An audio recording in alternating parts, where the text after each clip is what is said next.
The importance of valuation really centers on the fact that a privately held business is oftentimes the largest single asset for a business owner, and they don't necessarily have a solid feel for what that business may be worth.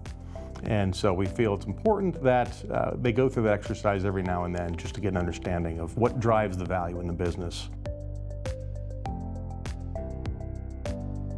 In situations where a business owner is considering a sale, you probably want to know going in what a reasonable range of expected values may be. I wouldn't necessarily lead with that when talking with a prospective buyer, but nonetheless to set the expectations on the front end. Part of the valuation process when you're doing the diligence, you're understanding what's driving the value.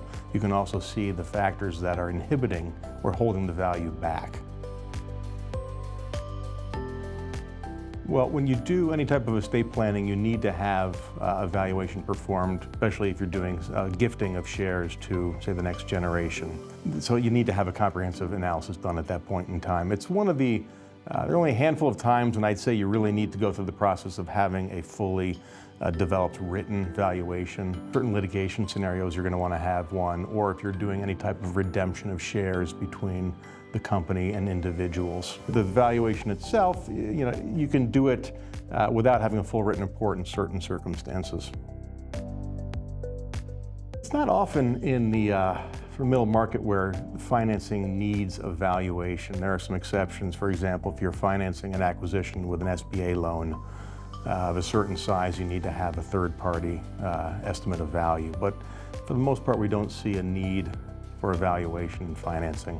Most business owners have an idea of what their business is worth, but that may not necessarily be its true value to, say, a prospective buyer or a fair market value in, say, a taxable situation. It's their own intrinsic value in the business that is driven partly by economics, but also by emotions. And so having a third party come in and say, this is how the wider world would see your business, and here's why they think that. I think it's helpful for the business owner to see that. I think because of the experience that we have in working with the types of businesses that we do work with, so it's a depth of experience, it's having the resources to provide the services, and I think really most importantly a common sense approach to valuation. There is really two worlds that I think of in valuation. There is this theoretical world where you talk a lot about the nuance of developing discount rates or impairment discounts. And then you have the real world of actual buying and selling of businesses.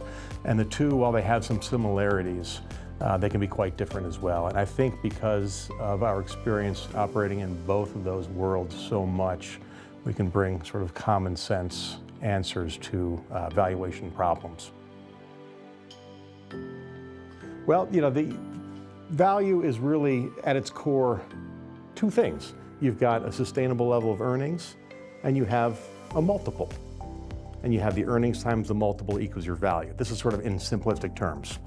So how do you increase the value? Well, you could increase the sustainable earnings, but that's easier said than done. So how do you do that? You can raise prices, you can add more products, you can do that sort of thing, but it's not necessarily something you can just say, I'm going to increase my earnings without a lot of hard work.